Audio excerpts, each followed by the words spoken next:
Commander. There's a moment, right before something humbling happens to someone who absolutely did not see it coming, where you can watch their face change in real time.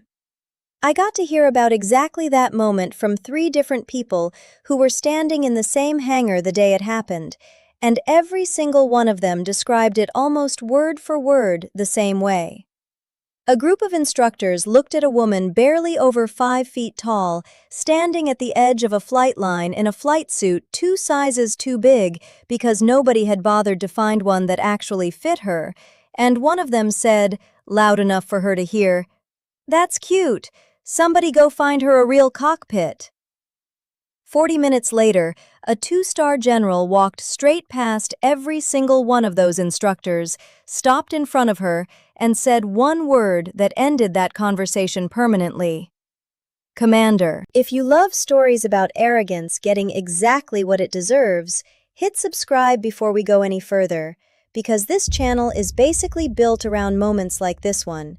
And tonight, I want you playing along with me. Somewhere in the next 25 minutes, you're going to start suspecting who she actually is before I say it. When you get there, stop and tell me in the comments. I promise you almost nobody guesses the full truth on the first try. Let's go back to the beginning, because you need to feel the room the way she felt it before we get anywhere near that hangar. Her name, for tonight's story, was Commander Yuki Nakamura, 34 years old, 5'1", 106 pounds, and I want to be honest with you about something right up front, because I think it matters to how this story lands. The instructors who made comments about her that morning weren't monsters. They were tired, overconfident men who'd spent years working with a certain body type in a certain kind of cockpit, and they'd built an entire mental model of what a fighter pilot is supposed to look like, and Yuki simply didn't match the picture in their heads. That's not an excuse. It's just the truth of how this kind of thing usually starts.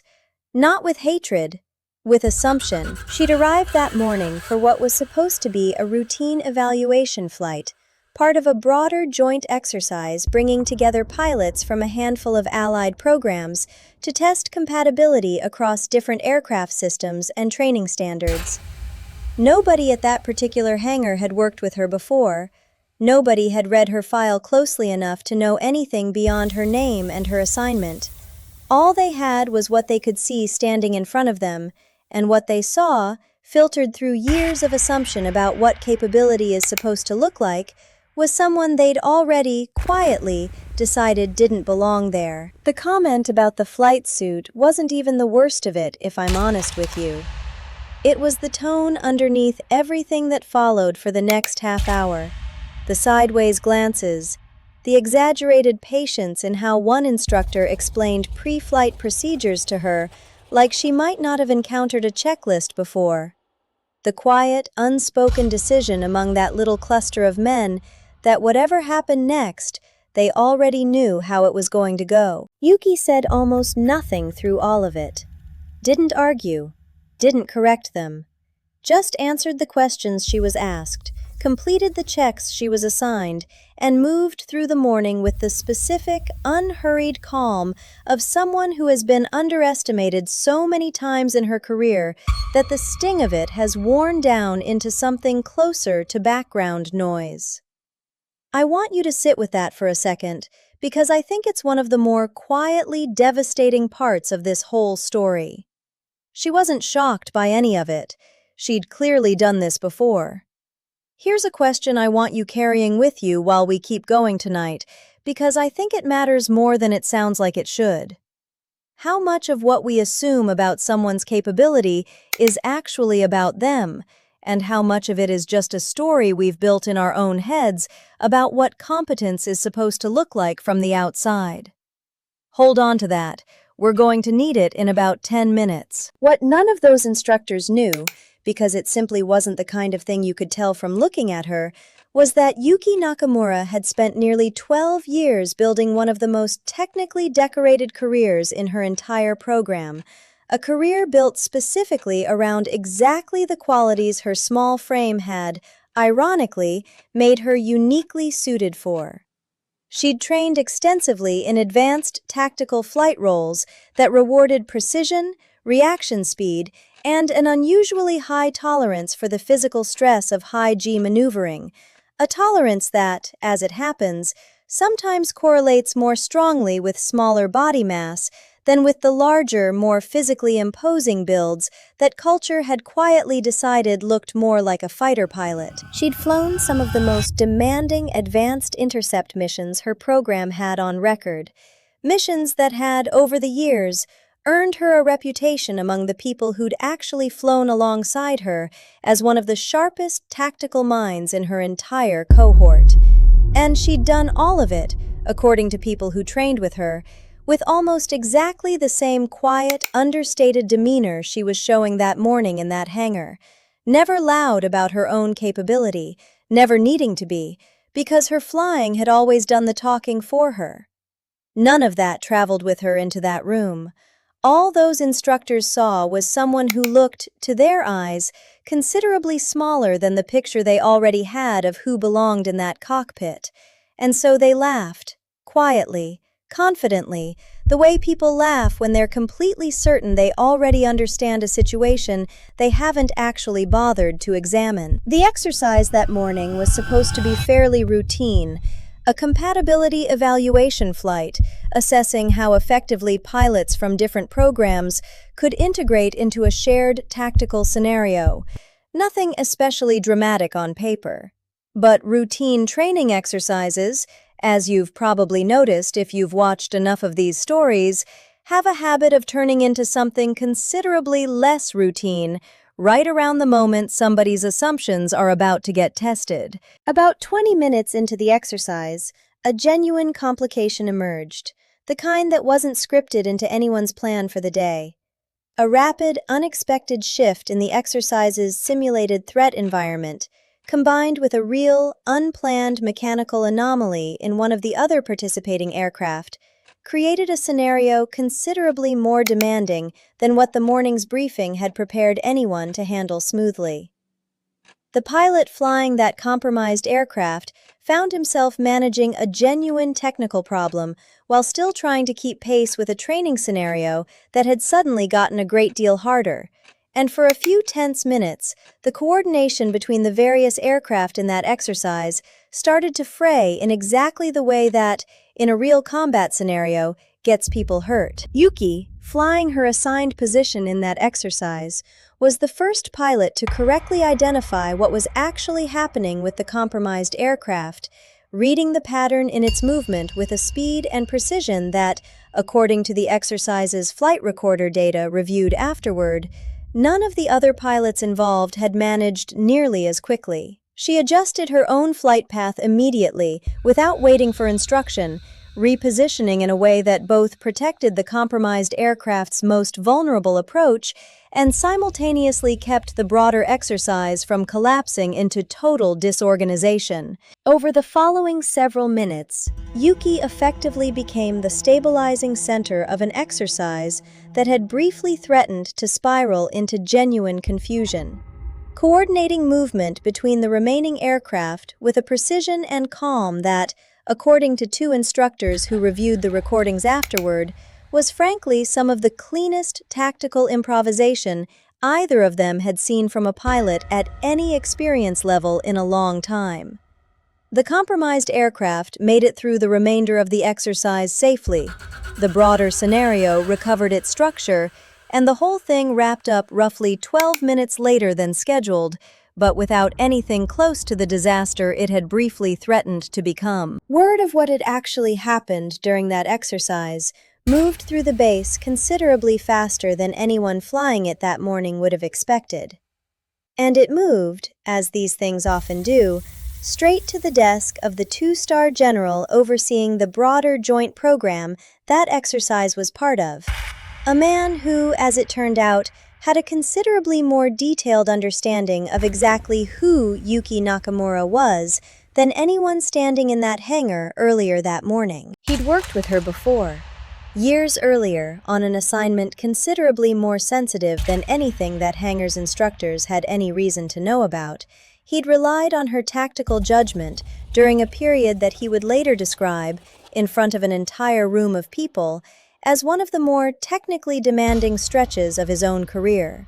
He knew exactly what 106 pounds and 5'1" had absolutely nothing to do with what she was actually capable of in a cockpit, because he'd watched her prove it, personally, more than once. He arrived at that hangar roughly 40 minutes after the exercise wrapped, and according to 3 separate people who witnessed what happened next, walked directly past the cluster of instructors who'd been so confidently dismissive of her that morning without so much as a glance in their direction, crossed the hangar floor, and stopped directly in front of Yuki. He didn't say her name first. He said her rank, out loud, unmistakably, in a tone that left absolutely no room for anyone nearby to keep holding on to whatever assumption they'd walked in with that morning. "Commander." I want you to really picture that word landing in that hangar, because I think it's the emotional center of this entire story. One word. No explanation given in the moment, because none was needed. Every single instructor who'd made a comment about her flight suit that morning understood, instantly and completely, exactly how badly they'd misjudged the person standing in front of them. The general spent the next several minutes speaking with Yuki directly, warmly, the kind of easy, familiar respect that only exists between people who've actually been through something demanding together and come out the other side trusting each other completely. He referenced, briefly but unmistakably, the assignment they'd shared years earlier, praising her judgment in terms that left the instructors standing nearby with absolutely no doubt about the caliber of officer they'd been quietly mocking a few hours earlier. According to one witness, the instructor who'd made the original comment about her flight suit stood there through the entire exchange without saying a single word, his face doing exactly what you'd expect a face to do when it's rapidly working through the gap between what it assumed that morning and what it was watching happen in real time. The general, before he left, made one more point, quietly but directly, to the small group of instructors still standing nearby.